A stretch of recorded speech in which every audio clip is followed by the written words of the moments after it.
Hello, everyone. Welcome to the Tonic Accord podcast. Last week, the Trump administration had announced that they are going to reduce troops in Afghanistan and Iraq to 2,500 each. This is a major withdrawal of our forces in these areas, and it has gotten praise and disapproval from both sides of the aisle. So, we're going to talk a little bit about that today, what some members of the military and national security apparatus have been saying, as well as members of Congress.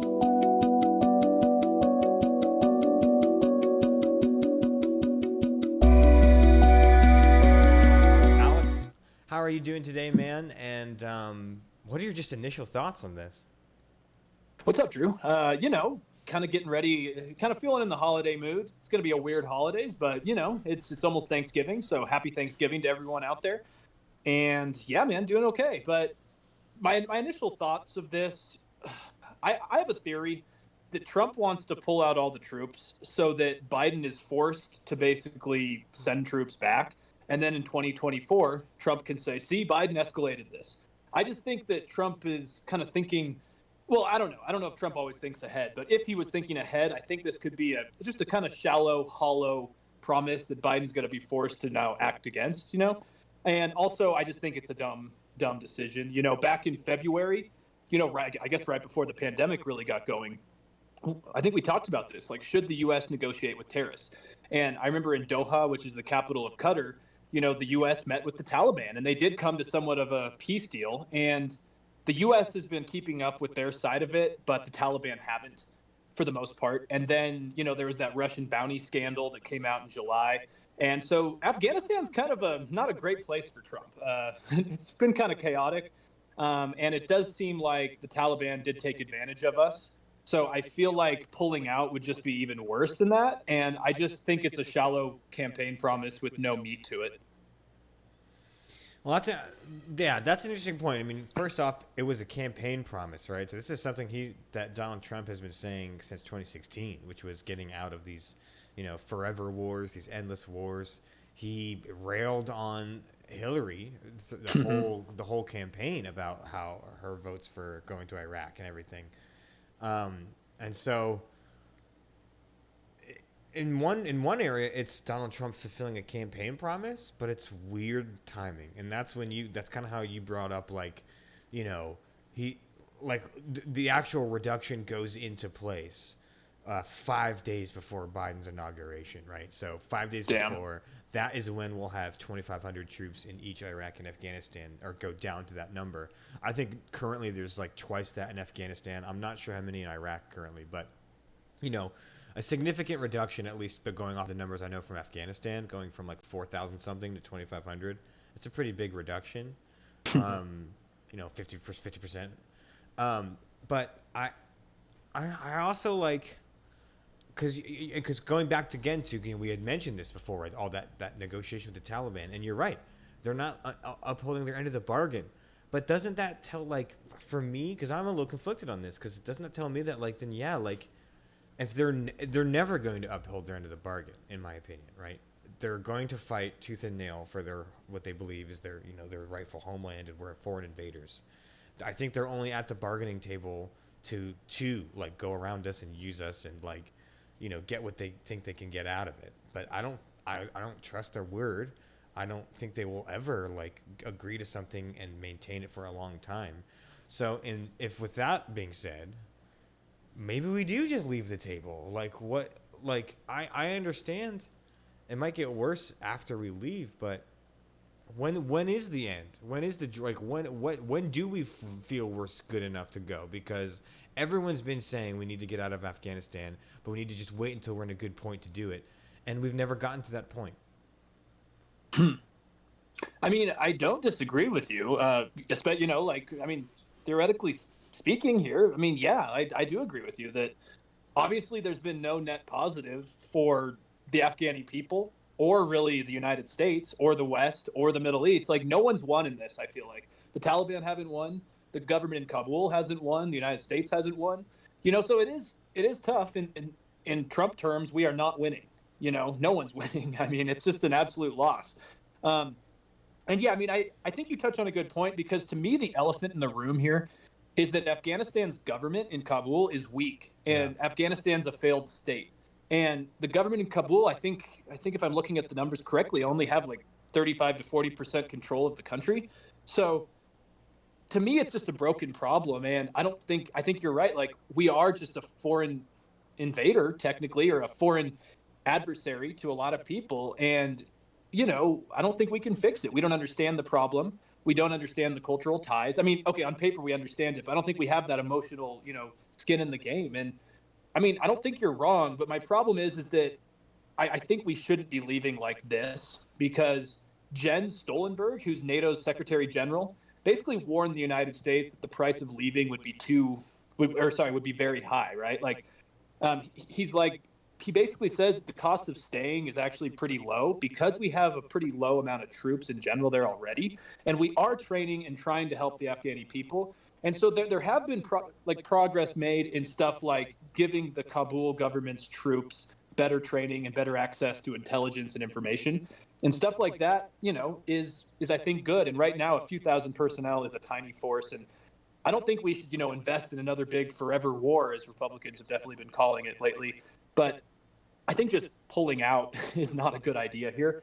And I think we're going to see probably more chaos, though. But that's again the problem. I think you addressed that really well. Is that it's not chaos that Americans are going to feel. It's not chaos that the West is going to feel. And that to me just kind of creates this cyclical reasoning there, because I don't really know what to say. Because it's like, yeah, the Afghani people could suffer more, but American troops might not. Right. Well, it's like I mean, again, I mean, we're talking about the potential of people losing their lives and livelihood and like real anarchic chaos. So I don't want to put this lightly. Right. But looking at the history of this war and how, again, from my very limited view, but what I've seen even from veterans posting on like military forums, which I've checked out, from documentaries I've watched, it like you said, the Kabul government is failed, and it really doesn't matter how much how many times we send trainers over to like do a cool little course if they can't keep their whole government together in the first place. I really don't see, like, it would have to take another 10 to 20 years to have that Kabul government to be ready to be let go. And I don't think the American people are willing to invest another 20 years, right? I mean, this is a war that, kids were born at the beginning of it that are now serving in it at 18, 19 years old. So, how long do we invest? And it's almost like it's like, do we just like rip the Band-Aid off? Where it's like, yeah, like it's gonna hurt at first, but or rip the scab off or whatever. Like, it's gonna hurt, but maybe it's something we need to do. I don't know. Now let me get this straight. As far as right now, I think Donald Trump should have done this earlier. I think that's what weirds me out about this whole thing is the timing, right? I genuinely probably would have supported this had it been earlier and not in this weird lame duck period. Because had he done it a year ago or two ago, you would say, yeah, he's fulfilling a campaign promise. It's something that even Democrats can get behind, including, I have a name here who's even supporting this, is Representative Adam Smith, a Democrat from Washington, supports this move, right? It could have potential bipartisan support if you do it correctly and at a good time, and perhaps maybe not so rushed, right? And he didn't. I wonder why he didn't do that, because now it looks like you said, which is he's just trashing the house before he goes. He's in a lame duck session, where usually, and Mitch McConnell mentioned this on the floor, usually you really don't want major shifts in foreign policy when you're going to have a transition to a new president. You know what I mean? Like, why would you start rewriting stuff if you're right about to change who's in charge? Like, you want to at least have some sort of through line during the transition, and then once you've completed the transition, you can reassess the foreign policy. So, frankly, I would have been behind Donald Trump's move to do this. I really think that even if it has some small-scale problems in the short term, this war is just not worth fighting anymore. And I'm all for reducing our troops in this manner. But I just think the fact that he's doing it in the lame duck period is kind of what is lame, ironically. Yeah. No, it is. It is very weird, because obviously he's been trying to do this for years, and he has succeeded in cutting our troops in a lot of those regions, which Yeah. It's clear to me why people like Mattis and McMaster, for example, just to name a few, did disagree with this even, what, 2 years ago now almost, when, Trump said we were getting out of Syria. I understand why the military's against it, because these guys have spent, several decades basically trying to Invested. set up Yeah. shop there. Yeah, exactly. So I trust like HR McMaster and Mattis so much on so many things, but I don't know if I always trust these guys in decisions like this, because they do have a stake in the game, like you said, and but to me, I know I've said this already, I think after the election was over, but Trump tasted what it's like to be the most powerful man in the world. He was a third rate, low budget reality star who really wasn't that great of a businessman. And, somehow became the leader of the free world. And I don't think he wants to give that up. And obviously, he's technically now conceded, not like he actually hasn't said that, but, But the tradition is legally. officially started with the administration. Yeah. Exactly. And so I think it's all political, because I think he wants to pull out so he can have that, because I think he wants to run in 2024. I really do. Given that his health stays okay, he wouldn't be that much older than Biden is right now if he ran in 2024. And That'd be nuts. so what I think he's that would be nuts, but I think that's what he's doing. He wants to have this. He can say in 2024's, campaign cycle, I pulled out of Afghanistan and look what Biden did. He brought us back to war. And, unfortunately, like, let's just look through some of Biden's cabinet that he's already nominated. Anthony Blinken, who was the former deputy Secretary of State, who is now Biden's pick for Secretary of State. He has a long friendship with our allies, which I love. And he's a very international guy, super smart, experienced. He's against terrorism, climate change, pandemics, all the good stuff. He checks off all the boxes. But he's also a known interventionalist.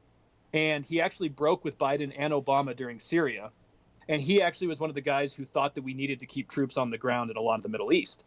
So I'm just naming him as an example here, is that I do think Biden is putting people around him who would be more willing to maybe look into these issues and maybe escalate. No, not escalate. Escalate's not a good word. But, enhance the amount of troops in that area. And I think Trump and his Republican allies could use that as a talking point in 2024. I think that's a really smart assessment, because I can already picture it, right? I mean, this that goes into effect 5 days before Biden's administration. Biden gets in. All of these military officials tell him, hey, we should probably have a bigger presence and put them back. And then, yeah, Biden says, okay, well, I'm going to go with my experts, because, again, that's part of Biden's thing, right, is I'm going to be the one that's going to listen to the experts again. I'm going to be the one that's, like, back with our allies again. I'm going to kind of be the guy that's going to return to status quo. And if these guys are the status quo, then you're right. I could see them enhancing our presence.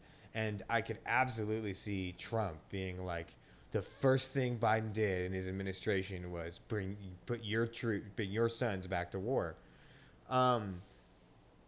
Yeah. Kind of a smart political move, kind of a crappy thing to do on your way out of an office, right? Like if it truly is that all political, I mean, that sucks. I mean, that's lame.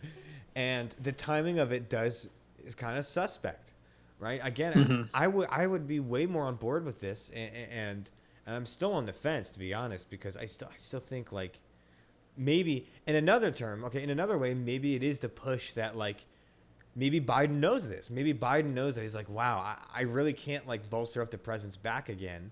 And now he's kind of caught, right? Now he's caught, and he has to keep it de-escalated.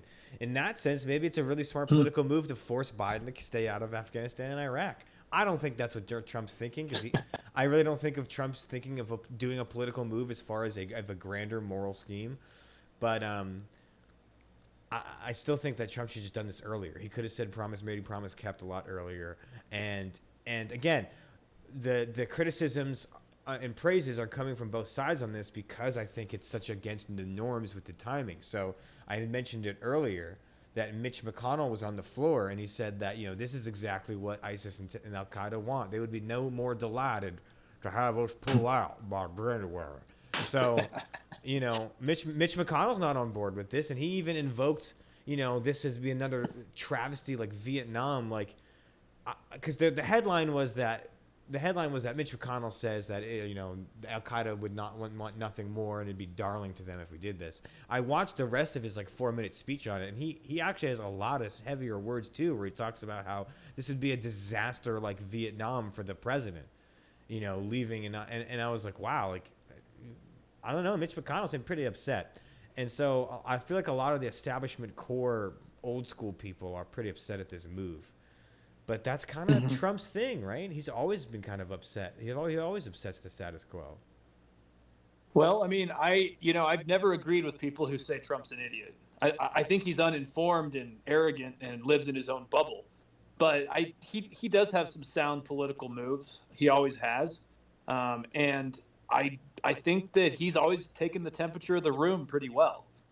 He doesn't have policy and the brains to actually back that up, but he's intuitive. I think when it comes to understanding people around him, especially, and most Americans don't support the war in Afghanistan, It's true. and people are over it. And so like I'm really torn on this because I think at the end of the day this comes down to a question of morality, honestly. Like and maybe redefining what the role of the United States military is around the world. Like, do we help people that don't have a stake in our country? You know what I mean? Like, I think that's what this boils down to, is because staying in Afghanistan has no net gain for Americans except for potentially stopping terrorism. But let's be honest, Afghanistan, the infrastructure is so horrible and the poverty is so extreme that I don't really see them as much of a threat to like America, like internal problems, And so it does make you wonder, like, is it worth staying there just to protect average Afghani people? And I know that sounds shitty, but I think it's really tough. And like, this has basically been an endless war in Afghanistan, even before the U.S. was involved. I mean, if you really look at it, the Soviet invasion, in the late 70s, I think early 80s, I don't know the date exactly, but um, the war really never ended after that, right? No. It just went from Mujahideen to basically Taliban to then CIA funneling money through Pakistan. Like, this war's never ended, and it's probably never going to end because Pakistan's a bad actor. The Kabuli government is just non-existent. Dysfunctional, yeah. Yeah, like, so I have to say that I agree with you, and I didn't really come into this podcast recording with that idea. But if you're not going to pull off the Band-Aid now, when are you going to do it?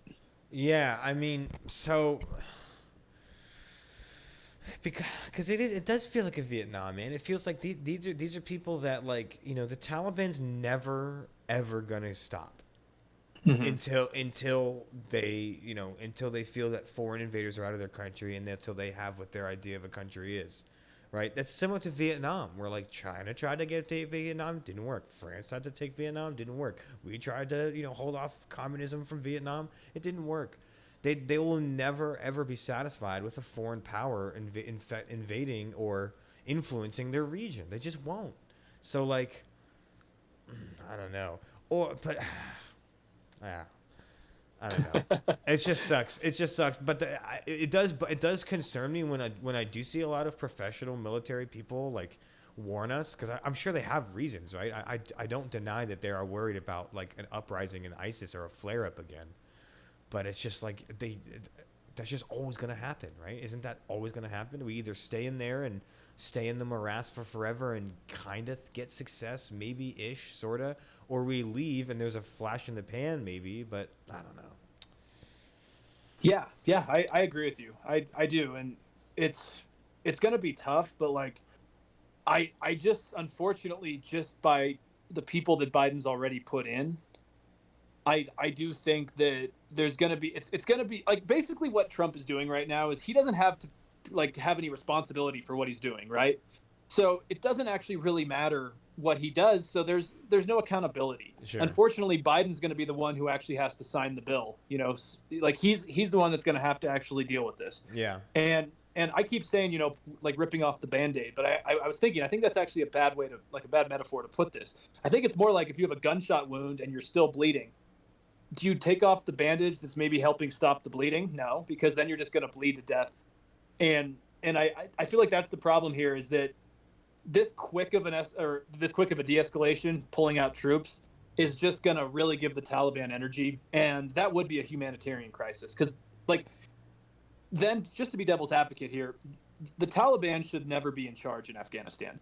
They are in every way against what the world now, most of the world, views as human rights. Absolutely. And so that's where it gets tricky, because if the U.S. pulls out of Afghanistan, it basically shows the world that we are fine with this. And obviously there's other examples of that happening, but I'm worried that it could actually cause more fundamentalist extremist Islamic groups around the Middle East, and that's when it could come back to haunt us. I mean, you could certainly be right. That's the problem. Is like I'm not confident in any way I believe about this issue. You know what I mean? Like No, me neither. I want to get out of Afghanistan. I really hope that I can live in a time where the United States is not engaged in a war. You know what I mean? Like Mm-hmm. you and I have grown up where the United States is always in conflict since 9/11. So it's just like I'm so eager to just get out of this stuff. But Mm-hmm. I am not an expert. I am not an expert on all these intricacies of the Taliban, and the last thing I want is, of course I don't want people having their rights stripped away from them, or and being subjected to some terrible, theocratic regime. But Right. it's like, I mean, can United can the United States fix Afghanistan? Because the evidence for the last 2 decades is no. So again, I don't know. Again, I understand your points, and I'm really torn about this one, right? And Mm-hmm. it's tough because everyone knows I'm not a huge fan of Trump, but the two things I was actually excited about for him was his campaign promises for ending these wars and infrastructure, and he didn't do infrastructure, but he sort of did this just really, really late, like out the door, like as he's closing the lights. Strange, very strange. Obviously, you can't predict this guy. the the Yeah, way the way I would put it is Trump's ordering the most expensive food on the menu, and Biden's the one who's going to have to put out his credit card at the end of that's this. that's probably a good way to that's probably a um, good way to put it. the one thing I just want your opinion on real quick is Iran, China.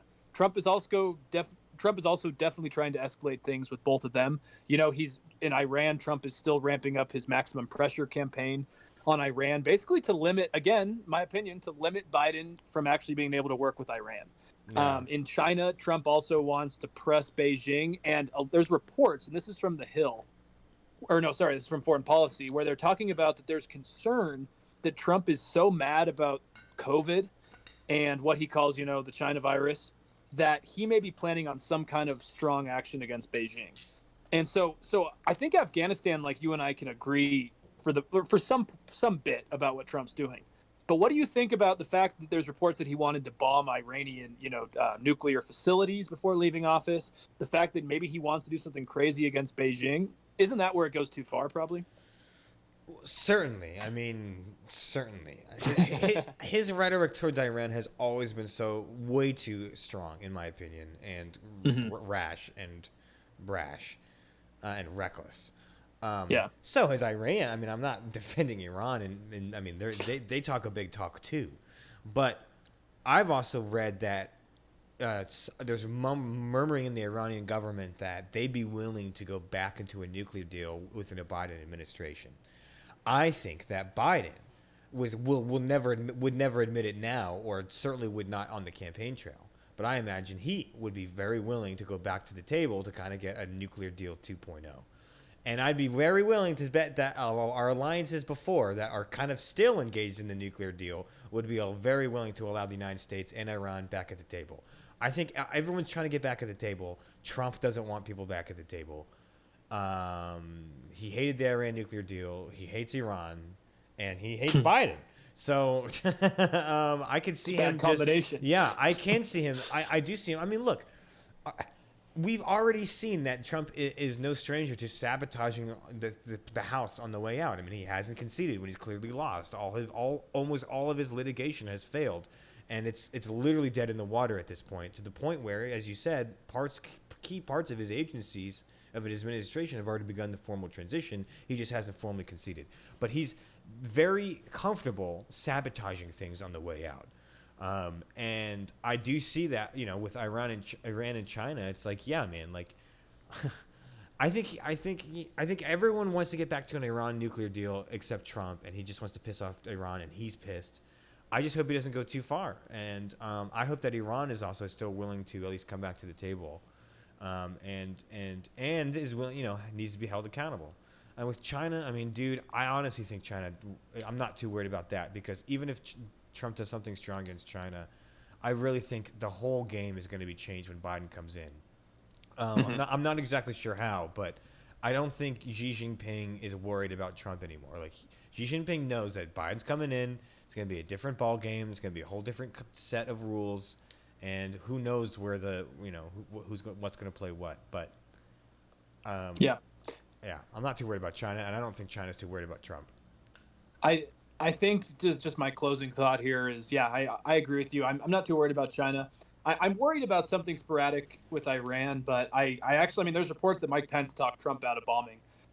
So I Jesus, guess good for Mike Pence here. Jesus. But I think the one thing I'll applaud Trump's presidency with, and I think we've talked about it multiple times on here, is that Trump's good at shining a flashlight into the dark corners and crevices of our alliances that people don't really want to talk about.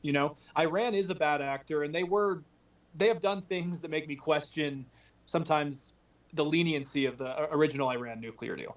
And China clearly is a bad actor, and a lot of other U.S. leaders before Trump weren't willing to actually talk about that. So Trump was good at that. He was good at acknowledging that Afghanistan is a quagmire that may never end. But the problem is Trump's good at talking. He's not good at following up with reasonable policy. Yeah. So that's going to be interesting to see. But that's all I have for you on that one. Yeah, Trump is very good at criticizing, but he's not as good as coming up with like a better solution. Exactly. And yeah. Well, it's certainly interesting. He's getting a lot of flack from the right, the left, and a lot of ex-military officials and national security advisors. Um, so we'll see. We'll see how this plays out, or if Biden will continue to de-escalate things in Afghanistan, or ramp things back up, or maybe stay the same and try and avoid a political issue. Any one of those things could happen, and it's really hard to say what would. But Mm-hmm. definitely worth covering, considering this war has been something the United States have been engaged in for 20 years or close to that. And it could be coming to an end soon. So thank you all for listening to this episode of the Tonic Accord podcast.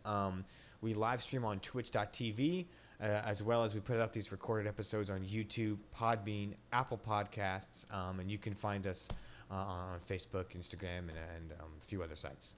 Thank you all for listening, and take care. Thanks.